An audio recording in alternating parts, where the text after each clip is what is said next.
good, guys? Yo, boy, no mercy 4K. Doing mercy in the building. Came back at you another banger reaction video. Today we got 15 NBA legends who were terrified of Larry Bird. Should be very interesting, man. You guys been enjoying and really showing love to these Larry Bird videos here on the channel, so we gotta check out more of them, man.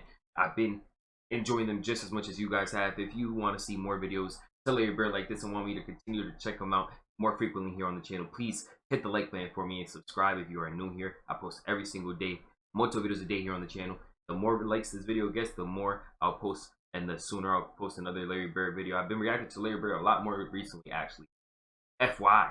But thank you for tuning in. Let me know what you guys think about this video down below in the comments. 15 NBA legends who were terrified of Larry Bird. And I hope you guys enjoy it, man. Let me know what you guys think about this video and my reaction down below. I hope you enjoy. That's it. What's good, bro? If you want to see full and uncut reactions earlier than when I post them on here on YouTube, consider checking out the Patreon. Link is in the description. Supporting on Patreon helps me keep making banger videos for you guys, bro. 15 NBA legends who were terrified of Larry Bird. Let's check this out. But before we get to it, I got to mention, probably already seen something regarding the Patreon. But if you don't know already, the Patreon link to that is in the description. I always post my videos earlier on Patreon without cutting them, without edits, without anything extra. I just post them over there, put those videos up on Patreon earlier, always days earlier than when I post them on YouTube. And you can check them out, bro. I've been checking out a lot more Larry Bird. I've been reacting to them and posting the Larry Bird reactions over there immediately as soon as I react to them. And you can see them days earlier before I post them on here on YouTube. Just wanted to let you guys know about that. But that's only if you're interested. It'll really help out me a lot. And we're trying to continue to grow and make this a career for me, you know what I'm saying? But I appreciate you tuning in. 15 NBA legends who were 15 NBA legends who were terrified of Larry Bird. Larry Bird was cold. Also, if you just want to support me, you could just hit the like button, and it's free. But Larry Bird was cold. I don't think nobody ever could get out with him. He talked trash against us, talked trash with against everyone else. And I'm looking at this guy like, he's nuts, you know? When you talk about NBA players that will put fear in other players, the first people that will come to your mind will be somebody like Jordan, Shaq, Kobe, or maybe Kevin Garnett. But I feel like there's one guy that should be on everybody's top 5 when talking about the most feared NBA players, and that is Larry Bird. Like, the trash talking he was having with other players would just disrespect.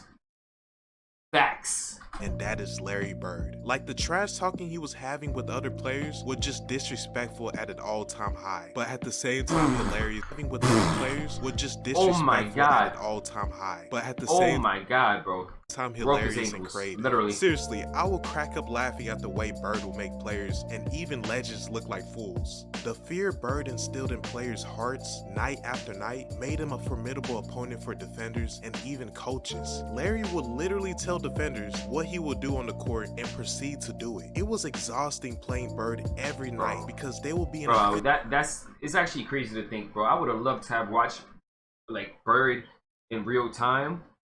But I do like being, I ain't gonna lie, I'm sorry. I like being young. I like being young at this point. But I would have liked to see Bird's career, see his career unfold. You guys probably saw every game and saw the greatness. I only see highlights pretty much. And proceed to do it. It was exhausting playing Bird every night because they will be in a physical and mental battle they had never seen before. So I found 15 NBA legends sharing stories about what made Larry Bird so feared by many players. And when these legends are talking, you get to see the amount of respect they have for him. So we will start with number 15, David Robinson, aka the Admiral, who left an indelible mark on the NBA with his extraordinary skills and contributions to the game. There is rarely any footage of David Robinson talking about Larry Bird, but there is an interview a year ago when someone asked him who was his favorite player to play against, and this is what he said. And I know a lot of you young folks may not really remember Larry Bird that well, but that man was a magician. And yeah, no, he was amazing. And he was 6'9", and he had the skill set of a guard. He wasn't that fast. He wasn't that great of an athlete, but he had the heart of a lion. And that's why you gotta respect it, bro. That's why you gotta respect it. That's why you gotta respect it. Heart of a lion. Whatever you're doing, you gotta have a heart of a lion, chat. You gotta go all out, bro. You gotta actually, know what I'm saying, really try your best, bro. Great of an athlete, but he had the heart of a lion. And And so playing against him was kind of my real first taste of, man, I want to do that, right? I want to compete against that every day. That's the kind of thing that's going to make you a monster. And there were a lot of great players. I mean, make no mistake, I faced a lot of great players every day. But I think when I came into the league, Larry Bird was at his peak. And he was incredible at what he did. And he was humble, and he came to work every single day. And I admired that. And so I think he was my favorite to play against, particularly early in my career. Number 14, we got. Bro, you getting more and more. Bro, you could tell. I can already tell, hearing somebody else that was like around him and played with him or played against him say that Bird was a humble guy. But I could already tell, like, by his demeanor. But just hearing that, bro, like, bro, to be that great and be humble, bro, that's how you really gain a lot more respect that way. Stay humble.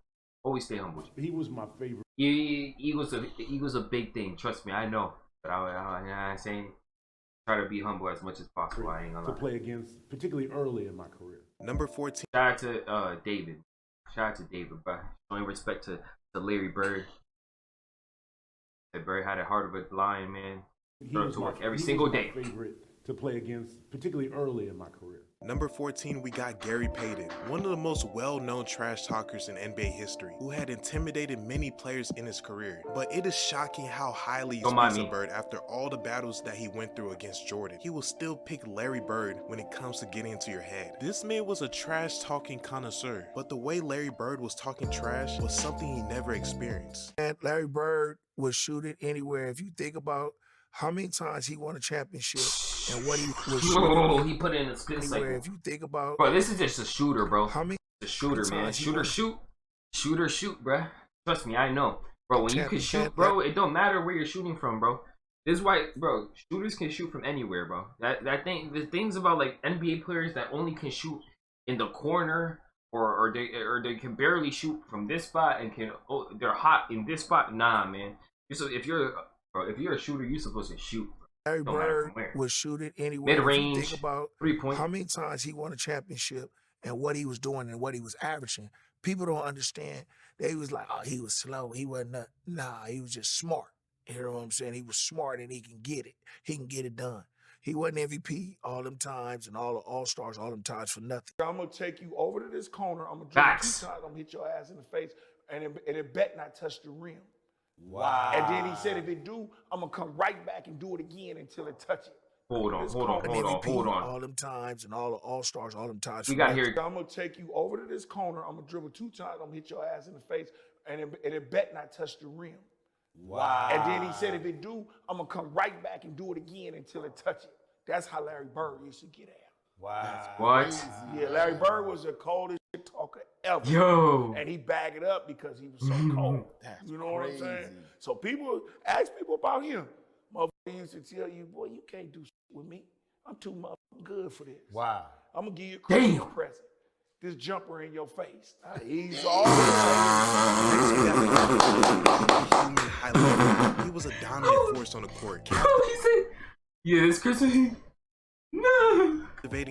Nah, bro, Larry's the best shit talker ever, man, on me. Facts. Man said, yeah, you got this Christmas present. A jumper in your face. Dominique Wilkins, the human highlight film. He was a dominant force on the court, captivating audiences with his electrifying dunks and scoring prowess. He had a versatile offensive game, capable of scoring from various positions on the floor. In the 1980s, Wilkins and Larry Bird had a fierce rivalry. They had one of the most memorable playoff battles in NBA history. Dominique Wilkins shared his experience of what it was like going against Larry Bird as a rookie, and this was hilarious. First time Bird ever talked trash to me. It was my rookie season, my first game I ever played against him. And so I go shake his hand, and he put both hands behind his back. And I'm saying, okay, he getting his head ready to play. And first play of the game, he says, I don't know where they got you guarding me, Holmes. And he shoots a 3. Now, I wasn't upset he made the 3. I said, but this son of a gun just called me Holmes. Yo. I was pissed. I said, I wasn't mad he hit the 3. But this some bitch just called me Holmes, And so It's set up for a really interesting game. Because I remember one time I came down and I dunked it on him. He laying on the ground. He fouled me. Nah, Bird don't give a fuck, bro. His shit talk, it don't care, bro. Bro, his shit talking game, it don't matter who you are. Once you step on that court, he's shit talking. Wherever you came from, whatever you up to, whatever you not saying, you feel me? Because I remember one time I came down and I dunked it on him. He laying on the ground. He fouled me, and I'm pointing. And he said, "Hey, Rook." I said, "What?" He said, "What?" He said, "I like you. You got, he said, you got balls, but I'm still going to get 30 on your ass." He got about 38, yes, but I had to pay my dues. I wasn't upset about that because, back then, as a rookie, you got to pay your dues. Simple as that. He said he going to get 30 on him. He said, nah, let me get 30. Then, as a rookie, you got to pay your dues. Simple as that.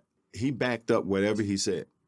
If he tell you going to hit a shot to a certain place, or if he going to take you down to the post, turn around, hit a fadeaway J, he going to do just that, and ain't nothing you can do about it. Joe Dumars, a Pistons legend, who many called a Jordan stopper, and a key member of the Detroit Pistons bad boys era. He holds deep respect for Larry Bird. The intense rivalry between the Pistons and the Boston Celtics during the late 1980s was marked by fierce competition and mutual admiration. You will see Joe Dumars explain how smart and tough Larry Bird was playing against, like it was a chess match. I said, but please, let's not forget how incredible Bird and the Celtics were in their prime.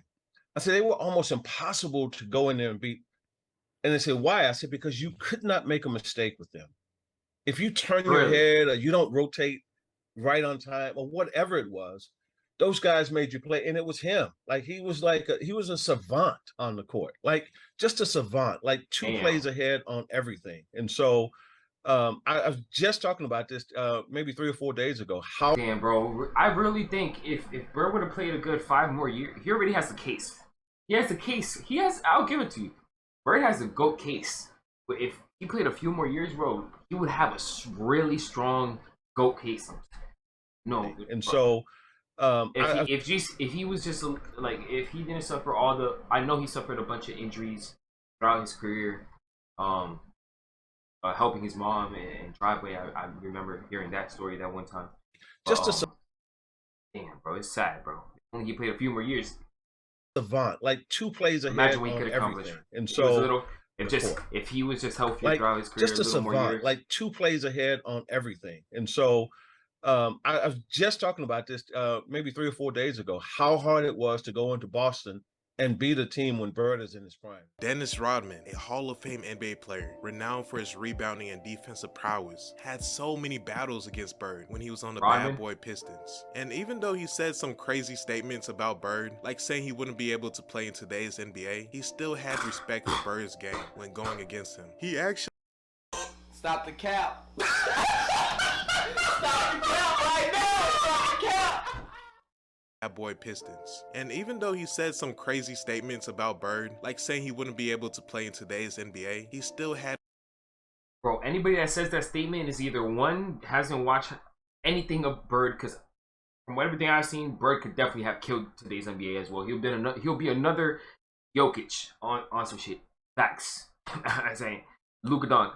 He'll be another superstar in the NBA right now. Facts. But it's either one, don't know about Bird like that, haven't watched him. 2, just a hater, like trying to like troll and get like attention, views, clicks, likes, whatever. Or 3 is on crystal meth, like no, I'm saying they on something, like come on. Respect for Bird's game when going against him. He actually had a funny welcome to the league moment with Larry Bird in the playoffs. Check it out. So I think it was 86, 87. So we was playing Boston Celtics in the Eastern Conference Finals. So they gave me the task of guarding Larry Bird. So it's guarding Larry Bird. I'm like this 25-year-old rookie in the league. They said, Dennis, you have to guard him. And I'm like... Hey, he was a rookie at 25? Holy. Rookie. Hey, he came to the league pretty late, huh? In the league, they said, Dennis, you have to guard him. And I'm like, and you know what I'm saying? Guard him. So that was my whole job, to guard the toughest guy on our team, on the other teams. So, so I'm guarding him. And every time I turn my head, he's over there in the 3-point line. He said, "I'm over here, Rook." I'm like, you know, I got to go out there and run out there like a dumbass. Let's go out there, try to contest him. If he hit the three, I'm like, okay, Next, we got two legends. Bro, you can't leave it. Bro, when the shooter's on the court, you always got to keep eyes on the shooter. Facts. I'm telling you.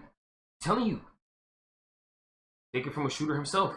You always got to keep eyes on the shooter, bro. He will kill you. Malone and Isaiah Thomas, who played against Larry Bird for almost all of their career and had intense playoff matchups. They shared their stories of how Bird used to talk trash during clutch moments. I remember sitting on the bench watching Kevin McHale and Larry Bird.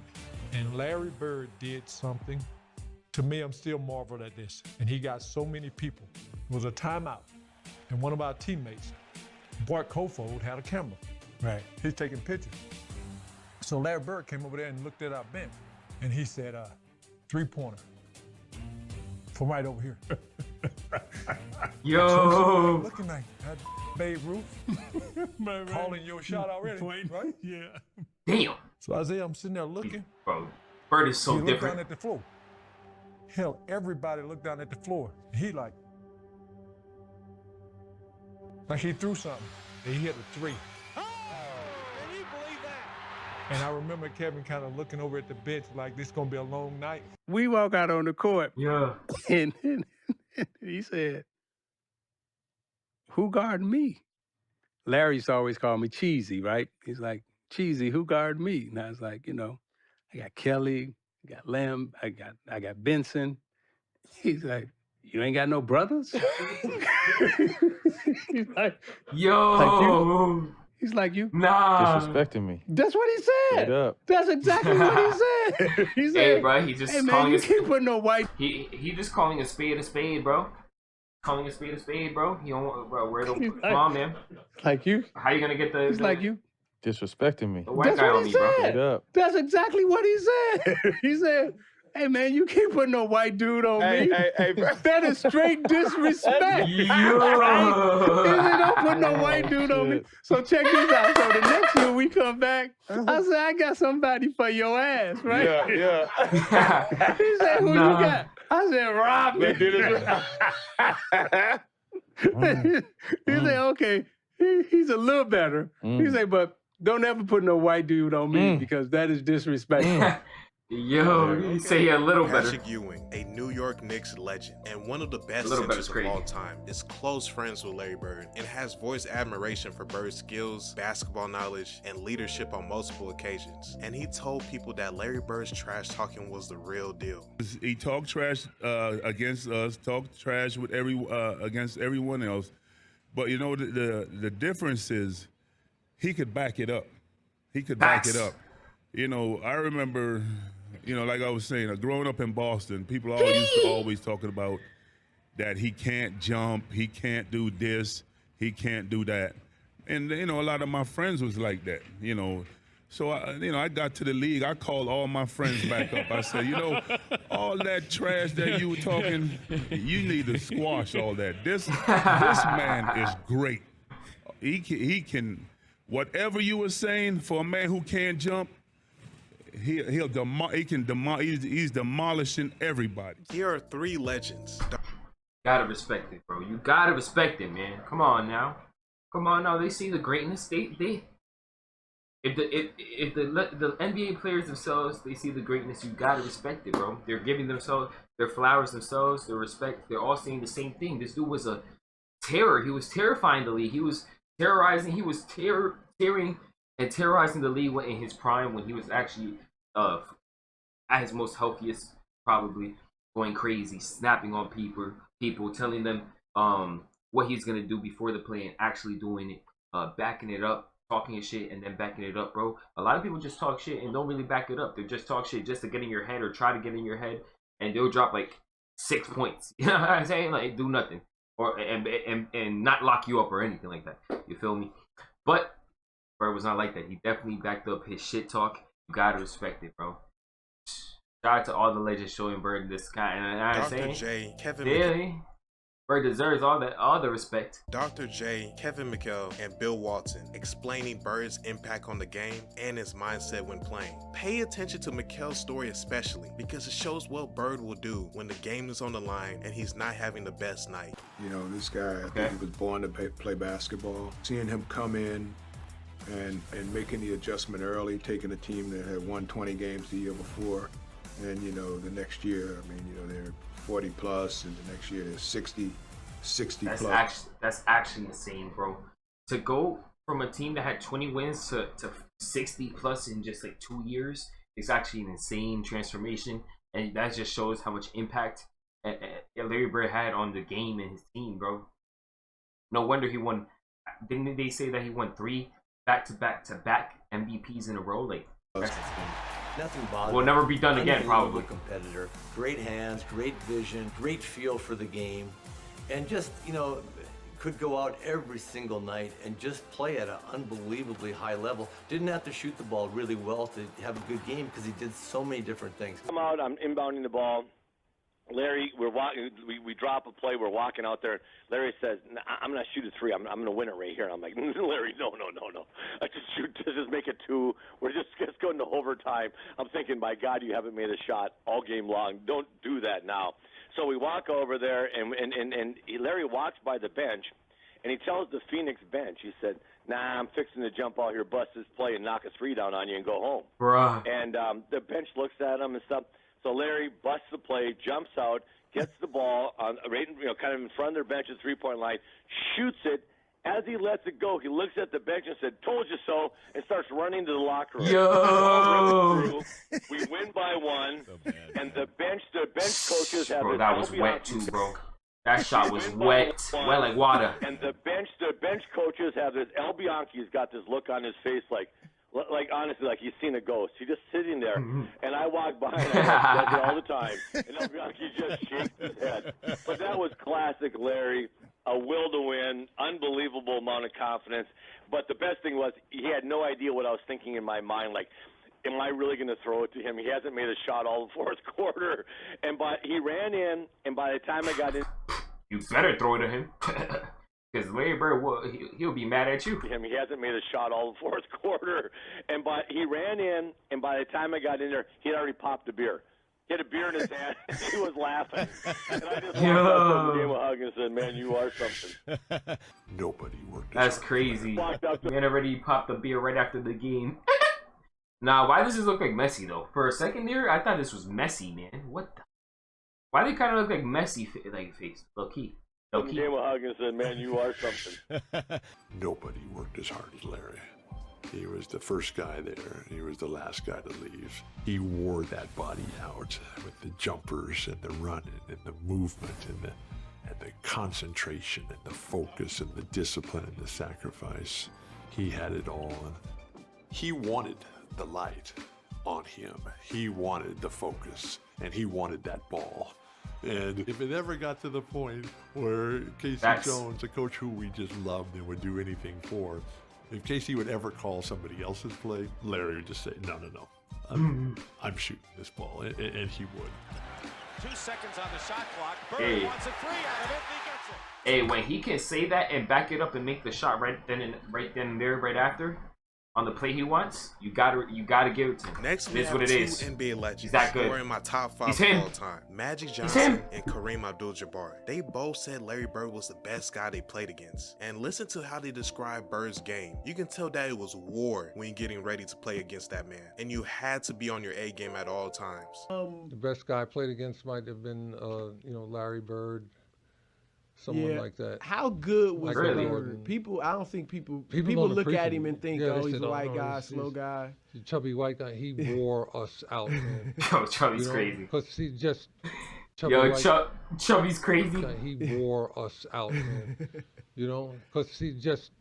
This muscle here, the one between his ears, that was his best, because he made the 3-pointers and he had assists and rebounded, steals. He was always at the right place at the right time on the court. One of the great players I had the opportunity to play against. Incredible. There's nobody that I ever played against that I love and respected more than Larry Bird. The man Listen, you couldn't give him an inch or he would just shoot it right in your face. He was dominant at both ends of the court. And so Larry Bird made me a better player, and I think I made him a better player. And together, we made the NBA. Wait, let me finish. Let me just let him finish what he was about. Larry Bird made me a better player, and I think I made him a better player. And together, we made the NBA better. And now we have the last. Shout out to Magic, man. Shout out to Magic, bro. Shout out to Magic, bro. Well said. Shout out to Magic showing so much love and praise to Larry, man. Larry was such a competitor, bro. You gotta show the bro. Respect him, bro. You gotta respect Larry, bro, in his game. He was such a competitor. He will beat you in so many different ways. He wasn't just a scorer you could pass to. Last two legends on this list, John Stockton and Charles Barkley. They both shared hilarious trash talking stories when they went against Bird, and you get to see Charles explain what exactly made NBA players fear him in a game. He's the only guy that came into Utah when I was a young player and said, I think I'm going to have 43 tonight. Told our whole team that on the bench, and he came in and had 43 tonight. So I don't know. Bro, nah, bro, that's crazy. So this dude was really, bro, this is like multiple instances now. There's multiple instances, bro. He goes into random games saying, yeah, I feel like having this many amount of points, and then goes and scores around that, literally that many amount of points, or literally like right around there. That's actually an insane feat to be able to accomplish. I ain't gonna lie, like I would want to be able to do that. If I was in the NBA, shit. Yeah, this day I'm getting 33. Tomorrow I'm getting 41. Let's get 50 the next day. You know what I'm saying? Like, and then doing it. I have to give the nod. That would be crazy. Nod to Larry at this one. Don't feel. So, this is a legend, bro. This is anomaly. I don't know. I have to give the nod to Larry at this one. Don't feel bad because I was the tiebreaker on the poll question, and I picked Larry Legend as well. So I'm with the same company. So God, Bird talk trash to everybody. But did he get to a point where he had respect for him? I always tell this people the story about Larry Bird. I remember him, he was cursing under his breath. And I asked him, I said, Larry, what's going on with you? He says, you guys are being disrespectful to me. And I says, what are you talking about? He says, you guys are putting a white guy on me. That's disrespectful. Wait, who's the white guy you put on him? I can't remember who it was. I just bro, this dude, bro, Larry really didn't, bro, this is multiple instances we've heard of him saying this exact same thing. So this means he really found it dead-ass disrespectful. It was not no joke. If you say a joke multiple times, bro, it was not no joke. This dude really found it disrespectful every time they had a white guy guarding him. Nah, Bird. Yo, Bird. I can't remember who it was. I just started laughing. I had no comeback when he says Yo. it's disrespectful when y'all put a white guy on me. And I'm sitting there like, I'm laughing in the middle of the Bird game. is actually funny as Larry hell, beat bro. you with his will and his mind. Her funny as shit. But he didn't have the athletic ability that Kobe and Michael and LeBron and those guys had. Yeah. Larry willed himself and his team to win. So guys, I hope you enjoyed the video. Thanks, and man. show everyone this if Hey, they're bro, sleeping W on video, how good man. Larry I ain't Bird gonna is. lie. Because there are 15 NBA legends that can vouch. So comment down below your favorite Bird story, and until next time. Nah, that's a fact, bro. W Bird, bro. W Bird. I ain't gonna lie. W video. Gotta hit the like button. Shout out to young Gala. W video right there. 15 NBA legends who were terrified of Larry Bird. I can see why. It was insane. He could call his shots before he even was in the play. He'll call it to the opponent, tell you the play, and still make the shot. He'll call out the amount of points he's gonna score and still score it. Man, this dude could beat you in different ways. Bird was a different animal. He was a savage. He was a beast. Know what you guys thought about that video, my reaction to it, though. I hope you guys enjoyed. If you did enjoy this, want to see the next Larry Bird reaction, you immediately just hit the like button and subscribe to the channel. It really helps out a lot. Can we maybe get a like goal of maybe like 200 likes? Can we maybe hit 200 likes on this video if you guys enjoyed and want to help me out? It really helps me grow. We're trying to get to 100,000 subscribers, and I post multiple daily bangers videos for you guys here. Thank you guys for watching, especially until the end of the video. If you made it until the end, let me know by commenting W Larry Bird, Larry word in the comments. Bird is a savage on the court, straight disrespectful with the trash talking, but he could back it up, so it's not really trash talk. It is really trash talk, but he could back it up. Best kind of trash talk. Yeah, I'm saying we're talking shit and back it up. W Bird in the chat. W Bird in the comments. Me until the end of this video. That's how I'm gonna know. Thank you guys for watching. Though have a great day.